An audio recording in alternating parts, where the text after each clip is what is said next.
Beaucoup de personnes pensent que certaines substances les aident à mieux dormir, pour se détendre, pour décrocher, pour planer jusqu'au lit. Mais si ces drogues étaient en réalité la cause de votre mauvais sommeil?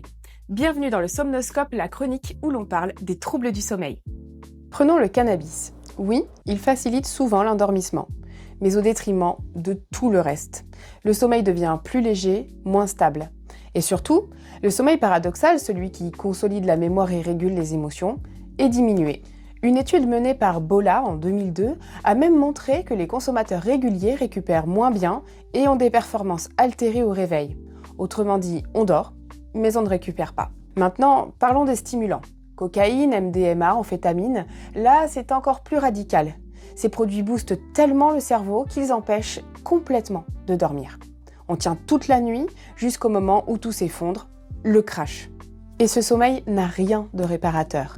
Cycle perturbé, peu de sommeil profond, le cerveau reste en état d'alerte. L'étude de Morgan en 2006 montre d'ailleurs une baisse du sommeil paradoxal et des problèmes de mémoire persistants chez les utilisateurs fréquents.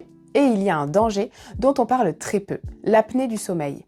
Beaucoup de drogues, notamment l'alcool et le cannabis, relâchent les muscles de la gorge. Résultat, les voies respiratoires se ferment plus facilement.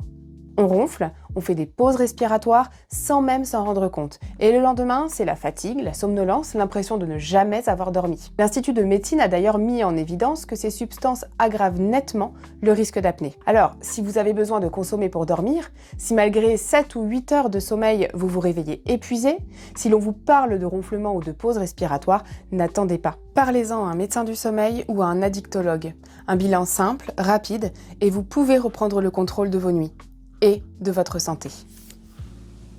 Dites-moi en commentaire sur quel autre sujet sommeil voulez-vous que je lève le voile dans un prochain Somnoscope.